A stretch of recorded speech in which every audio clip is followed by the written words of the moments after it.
heard a speaker answer that Allah has two hands. Isn't that a contradiction?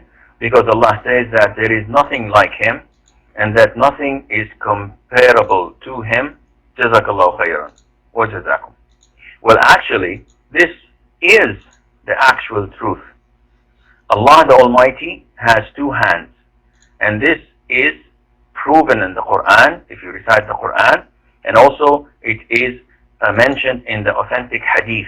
Allah the Almighty has hands. However, when we say that He has hands, or He has a face, or He has an eye, or He has a leg, we say these things without comparing Him at all, and without even imagining any of this. And this does not mean that Allah the Almighty is compared to humans. For example, you are alive, and Allah the Almighty is alive. Is that correct or not? If you say no, it's not, then one of you is dead. Astaghfirullah wa atubu ilayh. And this is not true. Allah is living, subhanahu wa ta'ala, and His life is perfect. His life is without a beginning, and it has no end, subhanahu wa ta'ala. He is the first without a beginning, and He's the last without an end. Therefore, if you approve that Allah has a life, is it similar to our lives? The answer is definitely not. Likewise, Allah has hands. Are they similar to our hands? No. The Prophet said, alayhi salam, that the hearts are between the fingers of Allah. He flips them as He wishes. So ask Allah to make you steadfast on Islam. So Allah has fingers as well. Does anyone dare to say that they look like this or that? Definitely not. And Allah has the higher example. I'll give you an example, but again, Allah has the highest example. We know that an elephant has a leg and an ant has a leg. Are these two legs similar in any means? Of course not. The only thing that is similar is the name. It's a leg and a leg. So likewise, the attributes of Allah, we believe in them as they come, but we don't go and cross the line to explain or to say it's like this or like that. No. We approve and we confirm the attributes and the names of Allah Azza wa Jal without any similarities. We don't say it's similar to something,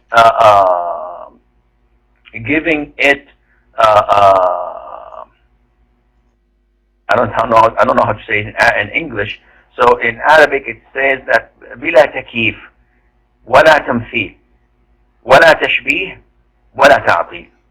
So we don't say how when we say that Allah Azza wa Jal has Allah the Almighty descends to the lower heaven when it's the last third of the night. People say how? So no, you cannot say how, because you cannot imagine Allah the Almighty. How could you imagine His descent? So someone says Allah has a hand and says the hand has this, or the hand looks like this. Some people say Allah has a hand and He has fingers. Astaghfirullah. This is completely out of the question, and it is not permissible to say such a thing. So it is essential that you know your Lord. It is essential to know who you are worshipping. And this is done by going and studying the attributes and beautiful names of Allah the Almighty. So you know that Allah loves, and Allah gets pleased, and Allah gets angry, and Allah Azza wa Jal gets joyful. But all of these are not at all similar to our attributes. Allah Azza wa Jal hears, and His hearing is not like our hearing. Allah hears every single thing. Even He hears the tiny footsteps of an ant over a solid rock in the middle of the night. He hears the leaves of the billions of trees around the earth while they are falling. He sees every single tiny drop of rain, and He counts it, and He knows where it falls and when it's going to fall and where it's going to fall. Imagine of these billions and trillions of raindrops worldwide, He knows everything. He knows the move of every insect, every fish, every animal, every single bacteria, every single molecule of your body, every single. So his hearing, his seeing things are not like ours at all, and Allah Azza wa Jalla knows best.